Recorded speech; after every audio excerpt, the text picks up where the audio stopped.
আসসালামু আলাইকুম ওয়া রাহমাতুল্লাহি ওয়া বারাকাতুহু। তো আজকের ভিডিওতে আমরা দেখব কুফরের সম্পর্কে। কুফরি কি, কোন কোন কাজগুলো করলে আল্লাহ কোন কোন কাজগুলো করলে সেগুলো কুফরির সাথে সম্পৃক্ত, কোন কাজগুলো থেকে আমাদেরকে বিরত থাকতে হবে, সেগুলো আজকে আমরা দেখব। কারণ কুফরি করা অবস্থায় যদি কোনো ব্যক্তি মৃত্যুবরণ করে তওবা ছাড়া, তাহলে সে কিন্তু চিরকাল জাহান্নামে থাকবে। তো এত বড় একটা জিনিস আমরা দৈনন্দিন কাজে, সত্যি আমরা মুসলমান হওয়া সত্ত্বেও আমরা না জেনেই কুফরি করে থাকি। সেই কুফরিগুলো কি কি আজকে আমরা দেখব। তো আলহামদুলিল্লাহ, আগের ভিডিওতে আমরা 160 আয়াত পর্যন্ত কভার করেছি। তো ইনশাল্লাহ আজকে আল্লাহর নাম নিয়ে 161 থেকে স্টার্ট করছি।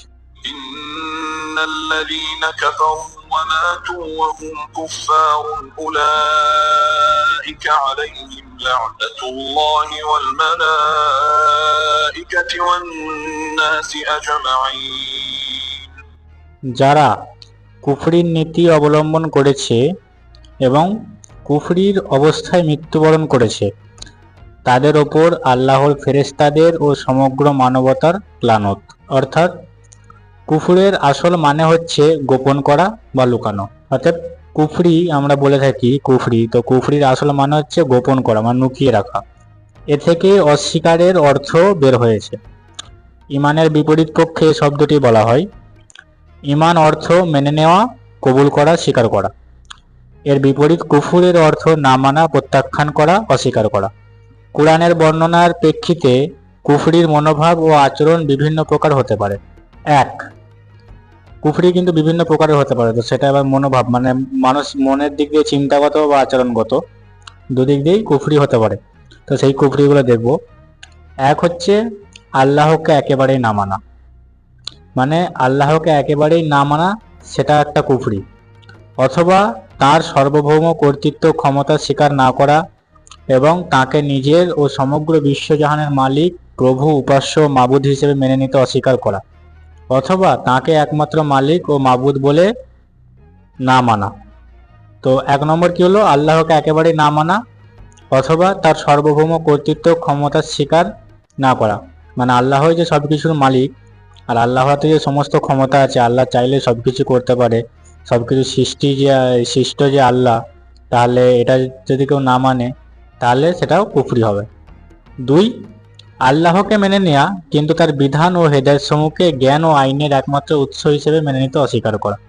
এক নম্বর কুফরি কি দেখলাম, আল্লাহকে একেবারে না মানা। দু নম্বর কুফরি কি, আল্লাহকে মেনে নেয় যে আল্লাহ আছে, আল্লাহ সমস্ত কিছুর ক্ষমতার অধিকারী, মেনে নেয়, কিন্তু আল্লাহর বিধান, মানে আল্লাহর বিধান কোনটা, কোরআন, আল্লাহর বিধান আর জ্ঞান ও আইনের একমাত্র উৎস হিসেবে মেনে নিতে অস্বীকার করা। তিন নম্বর কি, নীতিগতভাবে একথা মেনে নেওয়া যে তাকে আল্লাহর বিধান অনুযায়ী চলতে হবে, কিন্তু আল্লাহ তাঁর বিধান ও বাণীসমূহ যেসব নবী রসুলের মাধ্যমে পাঠিয়েছেন তাদেরকে অস্বীকার করা। তো তিন নম্বর কি, আল্লাহকেও মেনে নিয়েছে, আল্লাহর বিধান কোরআনকেও মেনে নিয়েছে, কিন্তু আল্লাহর যে বিধানগুলো এসেছে নবী রসুলদের মাধ্যমে, সেই নবী রসুলদেরকে অস্বীকার করা। আছে কিছু মানুষ আছে, এখন একটা কিছু দলও আছে, তারা শুধু কোরআনকেই মানে, কোরআন ছাড়া আদার্স কিছুকে মানে না, তারা নবী রসুলকে মানে না। আছে কিছু মানুষ, তো এটা একটা কুফরি। আর এই কুফরি থাকা অবস্থায় যদি কেউ মারা যায়, তাহলে তার উপরে কি ফেরেশতা এবং সমগ্র মানবতার লানত। চার নম্বর কুফরি কি, নবীদের মধ্যে পার্থক্য করা এবং নিজের পছন্দ, মানসিক প্রবণতা, গোত্রীয় দলীয় প্রীতির কারণে তাদের মধ্যে থেকে কাউকে মেনে নেওয়া এবং কাউকে না মানা। অর্থাৎ নবীদের মধ্যে পার্থক্য করা, নবীদের মধ্যে পার্থক্য করা যাবে না। সমস্ত নবী, আদম আলাইহিস সালাম থেকে শুরু করে মোহাম্মদ সাল্লাল্লাহু আলাইহি সাল্লাম পর্যন্ত যত নবী এসেছেন, সমস্ত নবীর একটাই কাজ ছিল, সেটা ছিল কি, মানুষকে দ্বীনের দাওয়াত দেওয়া, মানুষকে সঠিক রাস্তা দেখানো, আল্লাহর হুকুম মোতাবেক মানুষকে নসিহত করা। সমস্ত নবীর কাজ কিন্তু একটাই ছিল। অতএব আমি যদি একটা নবীকে অস্বীকার করি, তাহলে প্রত্যেকটা নবীকে অস্বীকার করা হবে, কারণ প্রত্যেকটা নবীরই কাজ এক। অতএব আমাদেরকে কোনো নবীকে অস্বীকার করা যাবে না, সমস্ত নবীর উপরেই ঈমান থাকতে হবে, কিন্তু মানতে হবে, চলতে হবে আমাদেরকে মুহাম্মদ সাল্লাল্লাহু আলাইহি সাল্লামের বিধান অনুযায়ী। 5, নবী ও রসুলগণ আল্লাহর পক্ষ থেকে আকীদা, বিশ্বাস, নৈতিক চরিত্র, জীবনযাপনের বিধান সম্বলিত যেসব শিক্ষা বিবৃত করেছেন সেগুলো অথবা সেগুলোর কোনো কোনোটি গ্রহণ করা। 5 নম্বর কুফরি কি, নবী ও রসুলগণ আল্লাহর পক্ষ থেকে আকীদা, বিশ্বাস, নৈতিক চরিত্র ও জীবন যাপনের বিধান সম্বলিত যেসব শিক্ষা, মানে নবী রসুলরা যে সব শিক্ষা আমাদেরকে দিয়ে গেছেন সেই সব জিনিসগুলোর মধ্যে কিছু মেনে নেওয়া বা কিছু অস্বীকার করা আছে। আমাদের এখন সেই জিনিস আছে। তো ওই জন্যই বললাম প্রথমেই যে আমাদের মধ্যে আমরা দৈনন্দিন জীবনে কত কুফরি করে থাকি সেটা আমরা নিজেরা জানিই না। কীরকম? যেমন হচ্ছে আমরা নবী রসুলদের কিছু জিনিস যেটা আমার পক্ষে সেগুলোকে মানি, যেটা আমার পক্ষে হয় সেগুলোকে মানি না। এই যে ভেদভাব, এটা করা যাবে না। সমস্ত নবীদের সমস্ত কথাই মানতে হবে, না মানতে পারলেও কিন্তু সেটা অস্বীকার করা যাবে না যে না ওটা ভুল। 6 নম্বর কুফরি কি? এসব কিছুকে মতবাদ হিসেবে মেনে নেওয়ার পর কার্যত জেনে বুঝে আল্লাহর বিধানের নফরমানি করা। খুবই ভয়ঙ্কর একটা বিষয়, আমরা এটা হামেশাই করে থাকি। এসব কিছুকে মতবাদ হিসেবে মেনে নেওয়ার পর কার্যত জেনে বুঝে আল্লাহর বিধানের নফরমানি করা এবং এই নফরমানির উপর জোর দিতে থাকা। আর এই সঙ্গে দুনিয়ার জীবনে অনুগত্যের পরিবর্তে নফরমানির উপর নিজের কর্মনীতির ভিত্তি স্থাপন করা। অর্থাৎ 5 নম্বর পর্যন্ত আমরা যেগুলো দেখলাম সেই সব কিছুই সে মেনে নেয়, কিন্তু মেনে নেওয়ার পরে সেগুলোকে আমল না করা, মানে এ সব কিছুকে মতবাদ হিসেবে মেনে নেওয়া কিন্তু কার্যত জেনে বুঝে আল্লাহর বিধানের নফরমানি। আমি জানি মদ খাওয়া হারাম, আমি মদ খাই। আমি জানি নামাজ ত্যাগকারী, মানে মুহাম্মদ সাল্লাল্লাহু আলাইহি ওয়াসাল্লাম বলেছেন যে ব্যক্তি নামাজ ত্যাগ করলো সে কাফের, সেটা আমরা জেনে বুঝেও নামাজ যে ফরজ আমাদের উপরে 5 ওয়াক্ত নামাজ যে আমাদেরকে পড়তে হবে সেটা আমরা জেনে বুঝে নামাজ না পড়া। মদ হারাম, জেনে বুঝেও মদ খাওয়া। অনেক হারাম জিনিস আছে যেগুলো জেনে বুঝেও আমরা করি, জেনে শুনে, মানে যেন কোনো হিসেব আমাদেরকে দিতে হবে না এরকম। তো এগুলো করা যাবে না, এগুলো কুফরির অন্তর্ভুক্ত। মানে আল্লাহর সব কিছু মেনে নিয়ে স্বীকার করার পর সেগুলো যদি কাজে কর্মে না করি তাহলে সেটা কুফরি হবে। অতএব আমাদেরকে চেষ্টা করতে হবে সবসময় কুরআন হাদিস মোতাবেক চলতে হবে, আমাদেরকে শিখতে হবে, আমাদেরকে জানতে হবে, আমাদেরকে আরও আগে বাড়তে হবে। দুনিয়াতে আমরা অনেক কিছু করে থাকি। যখন আমরা কোনো আন্ডারে কাজ করি, যখন আমরা কারোর আন্ডারে কাজ করি, তখন যার আন্ডারে কাজ করছি সে যে নিয়ম কানুনগুলো আমাদের শিখিয়ে দেয় আমরা তার বাইরে যাই না। কেন? ভয়ে। কিসের ভয়? যে আমাকে যদি কাজ সে বার করে দেয়, সেট বকবে, দোকানদার এসে মারবে, দুটো কথা শোনাবে।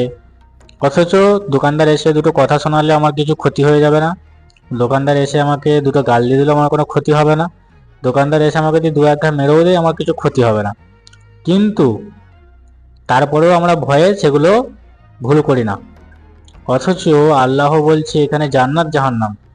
একবার মানুষ জাহান্নামে চলে গেলে উফ, সে যে কি কষ্ট, আমরা গরম সহ্য করতে পারি না। মাত্র 30-40 ডিগ্রি তাপমাত্রা আমরা সহ্য করতে পারি না, ঘরে এসি লাগিয়ে ফেলি, কুলার লাগিয়ে ফেলি। কিন্তু জাহান্নাম যে কত কঠিন সেদিকে আমরা কেউই ধ্যান দিই না। আল্লাহু আকবার। আল্লাহ আমাদের সকলকে কোরআন হাদিস মোতাবেক চলার তৌফিক দান করুক, আল্লাহ আমাদেরকে হেদায়েত দান করুক, সকলে বলি আমিন। আল্লাহর মোকাবিলায় এসব বিভিন্ন ধরনের চিন্তা ও কাজ মূলত বিদ্রোহাত্মক। এর মধ্য থেকে প্রতিটি চিন্তা ও কর্মকে কুরআন কুফরি হিসেবে চিহ্নিত করেছে।